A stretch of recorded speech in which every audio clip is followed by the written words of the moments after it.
Hey, what's up guys, it's Mike. I'm gonna make a quick video talking about one super important tip for fat loss, for getting six-pack abs. Let's say you're working out 5 days a week, you're doing 6 days a week, you're eating 5 meals a day, and you're eating pretty clean. And you know, you're pretty much doing everything that you're supposed to do, and you're gaining muscle, but the one challenge that you're running into right now is you're plateauing.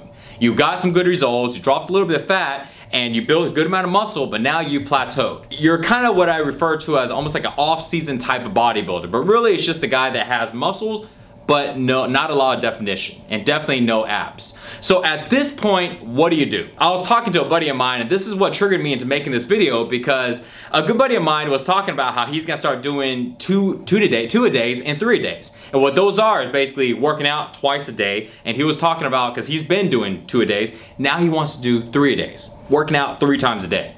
Now I know what you guys are thinking, oh shit, that's too much, that's overworking. Yes, but before you jump to conclusions, what he was talking about was doing one of the sessions being workouts, one of the sessions being cardio, and then maybe another cardio session, right? Cardio at lunch and cardio like after work. I've known guys that do that, but those, you're talking about like full-time bodybuilders. And here's what I'm getting at.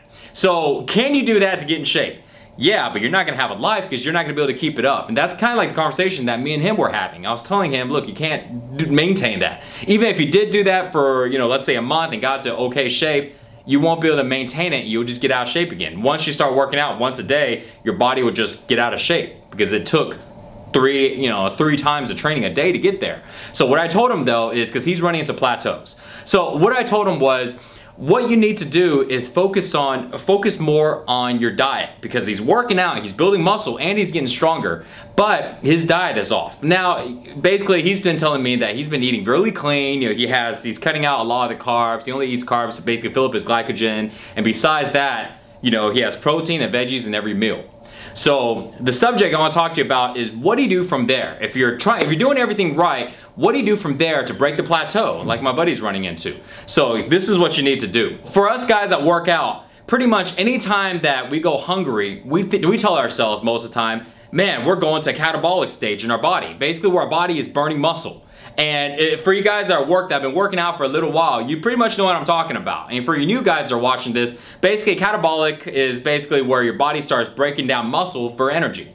And it's a very, very common thing in bodybuilding and just working out in general, that you want to keep your body in anabolic stage, right? To where your body is building muscle. Because anytime where it goes in catabolic, your body is breaking down muscle for fuel. The common misconception is anytime that we're hungry, oh crap man, we need to get some food into us right now, because every single second that goes by, my body is breaking down my muscle for fuel. Now there's some truth in that, but I need to go ahead and explain that to you guys right now. When it comes to catabolic, it doesn't mean that the moment you're hungry, your body goes into catabolic stage.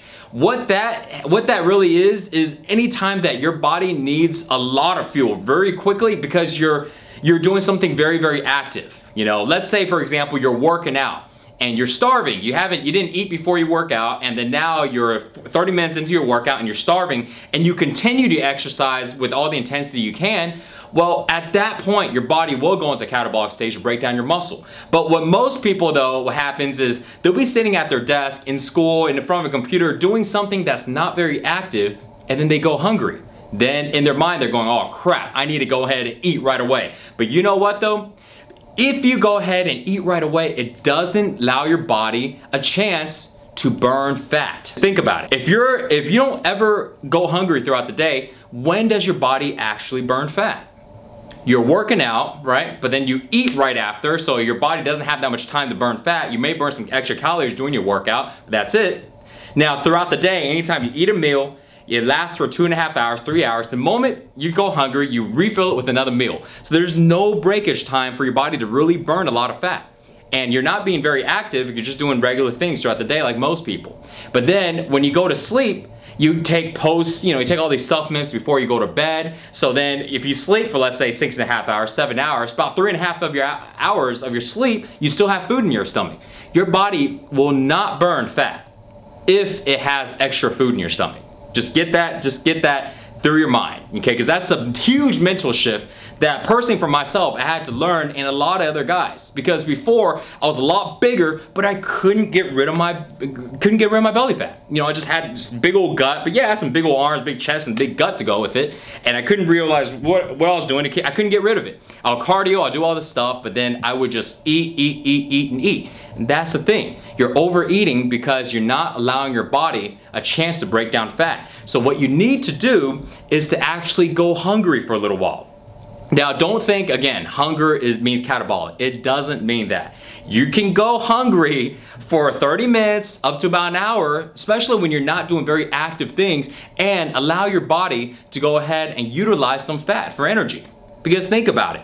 If you're always filling your stomach up with food, does your body even have an excuse to burn fat? Your body's not gonna just go choose between fat and food and go, I'm gonna go ahead and burn fat. I'm just gonna leave the food in my stomach, but I'm just gonna burn the fat instead. It doesn't do that. Fat is basically a backup source of fuel. So you gotta have no food in your stomach, right? Food is gone, you have fat in your stomach, and your body needs the energy. When does it break down muscle? When your body needs a lot of energy. What does that mean? Your heart rate is going through the roof. Your heart rate's pounding. You're doing something very active. And your body can't break down this fat because it needs to break down something faster. Automatically, your body will break down muscle instead because fat is denser and it's harder to break it down. So your body will go to muscle to break it down. Only if, here's a tip, listen to this guys, only if your heart rate is high enough. If you're not very active, your body will not break down muscle, okay? Listen to me. If you're not active, your body will not break down muscle. Even if you're hungry, your body will utilize the fat. It will only break it down if you're very, very active. How do you know when you're active? For everybody is different. Gauge it on your heart rate. When your heart rate is high enough to where you can't catch your breath to talk, to carry in a conversation, that means it's too high. And at that point, if you're starving, and you don't have, and you're that active, then you need to get some food in you. You need to get some type of calories to maintain, to stay, in an anabolic stage. But if you're not, you need to just let yourself go hungry for about 45 minutes to about an hour, okay? A good general key would be stay hungry for about an hour after you eat your meals. So you eat your meals, 2.5 hours you're hungry, 2 hours you're hungry, go hungry for another hour, and then eat another meal. This way you give yourself a chance throughout the day to burn some extra calories, and more importantly, to let your body utilize that fat, okay? This is probably, you may think this is just any random tip, but guys, if you are running into troubles and losing fat and you're wondering what you're doing wrong, you're trying to do everything else seems to be in line, this is it. This is pretty much the main thing that you would want to focus on. And even for guys that are starting off, because there's a huge misconception that just because you're hungry, your body is eating itself. It's not, okay? It's only gonna be breaking down fat, all right? So I hope this tip helps you out. It did huge for me, and so for many, many guys I know. And this is pretty much how you can get away from the whole big, the bodybuilder syndrome of, oh my God, I'm shrinking, because I'm, 200 pounds and I'm shrinking. No, that's not gonna happen, okay? I used to have the same thing back in the days, and I know a lot of my good buddies that are still not very lean that run to the same problem, okay? You're not gonna just shrink like that, okay? Go hungry a little bit and give your body a chance to break down fat. Thanks for watching, guys. If you really want to figure out how to get ripped, how to get six-pack abs, check out SixPackShortcuts.com. See you guys next time. Peace.